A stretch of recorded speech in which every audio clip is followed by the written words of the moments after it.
My name is Samantha, and this is my husband, Adam. While I'm a nurse by trade, Adam stock trades, but we always make time for travel, good eats, and thrifting for profit. We hope you enjoy coming along for the ride.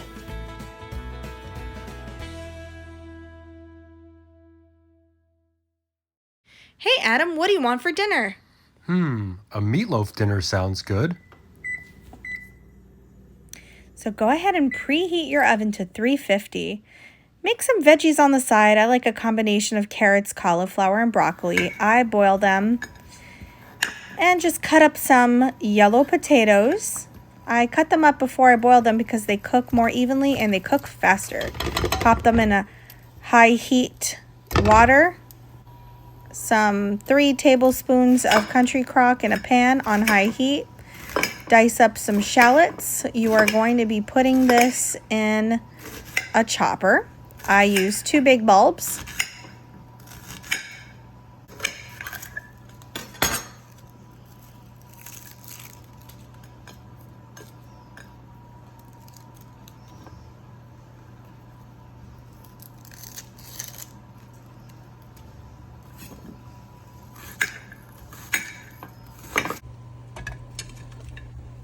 Go ahead and pop them in the chopper. You can dice them up yourself. It's just much easier to use a chopper.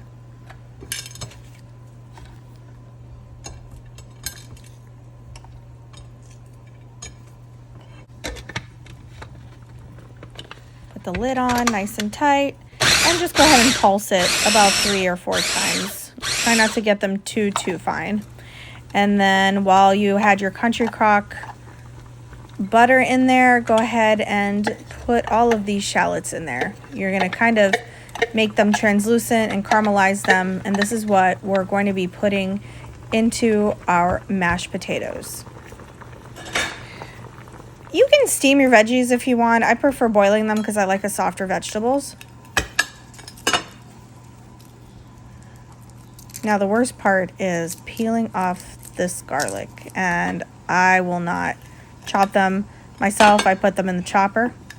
I use an entire bulb because I really do like garlic, and so does Adam.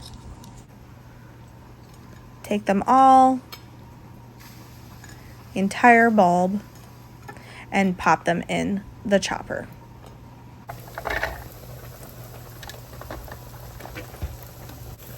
You will pulse here as well 2, 3, 4 times depending how small you want your bits.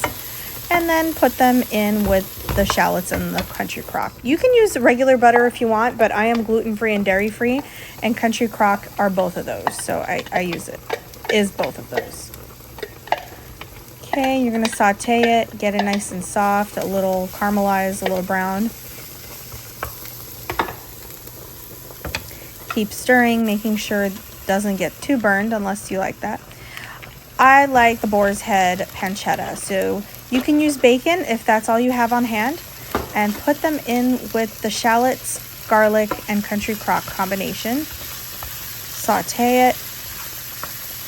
And you can saute this at your liking. So some people like the pancetta a little softer and you wouldn't saute it too much. I like it a little crispy. Just turning my boiled potatoes here, making sure they're nice and soft before I take them out. Keep stirring. Now I like 3 pounds of meat, so I'm making 3 loaves. So I'm using 2 lean beef, ground beef, and 1 pork because it's more tender. If you can get veal, that would be good too. Just let them rest. I'm getting my veggies out now. I'm using a spoon with holes in it so that I don't get all the water in there. Here's my country crock again. I'm just going to use 1 tablespoon of it, and I'm just going to kind of toss around my vegetables. And I will use some salt and pepper. And again, to your liking, I like a lot of pepper and a good amount of salt.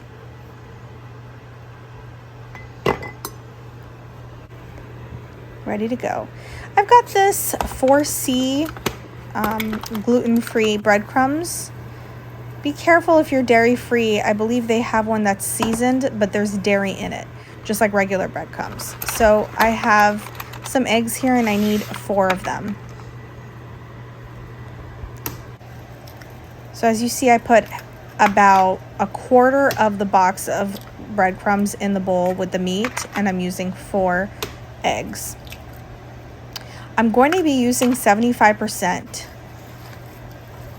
of the breadcrumbs, so I'm going to show you what I'm doing. So we put 1/4 in already, so now we're going to wash our hands and then use our hands to mix everything.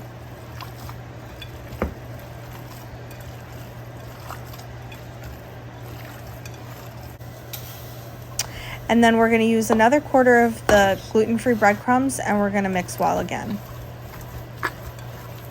Really get in there though, because gluten-free breadcrumbs are kind of weird. They'll just kind of sit on the top and look like little white specks in your food.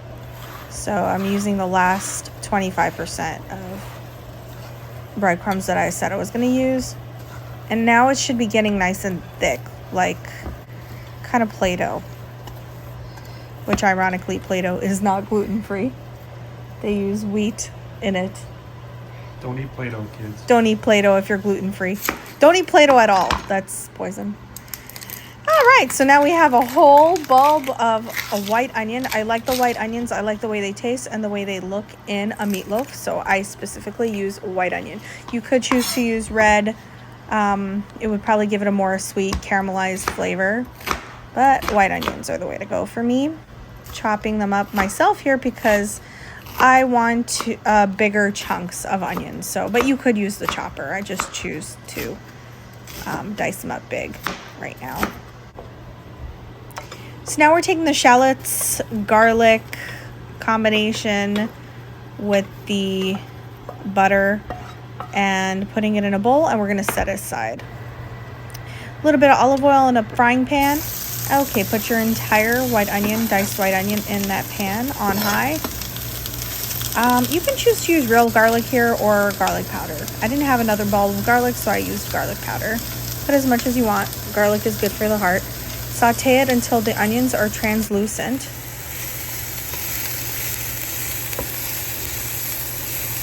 And put them in with your meat mixture. Right here, I just want you guys to know, be very careful here. I went in with my hands after stirring it up here a little bit, but just keep in mind it's very hot. So maybe just wait, but just be careful. It's really hot.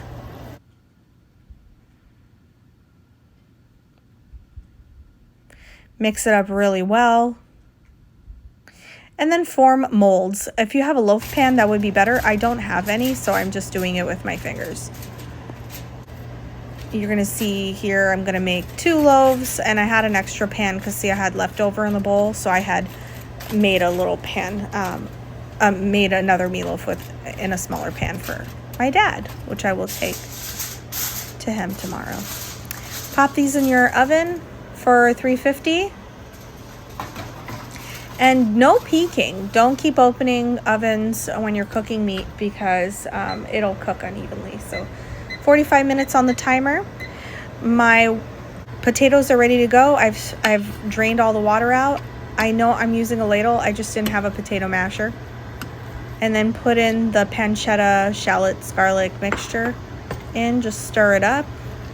Mash it all in there. Mash it really, really well.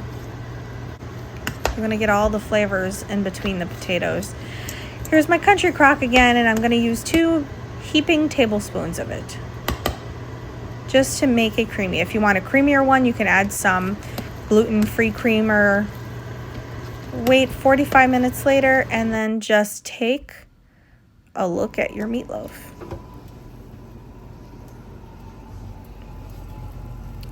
If you're doing 1 large loaf, just make sure you Google how long. If you're doing them about these size, they're about 35 to 45 minutes. Because I used pork, it's going to look a little pink even if it's fully cooked. So just keep in mind they are cooked. Use some Heinz ketchup and just kind of spread it on the top with a spatula. Preheat your oven to 400 because you're going to pop these meatloaves in for another 15 minutes. Set your timer.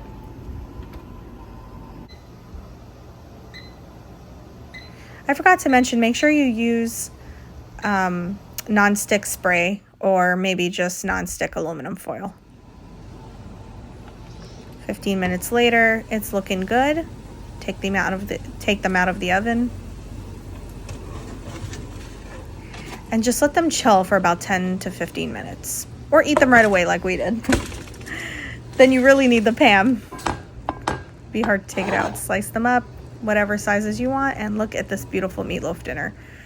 It took maybe about an hour to make, and it just looks so fabulous. That's a side of not Hormel, I think it's McCormick gravy that's gluten-free that you could find at your grocery store. I hope you enjoyed this video. Please like and share and subscribe to our channel for more gluten-free goodness. And thank you so much for watching.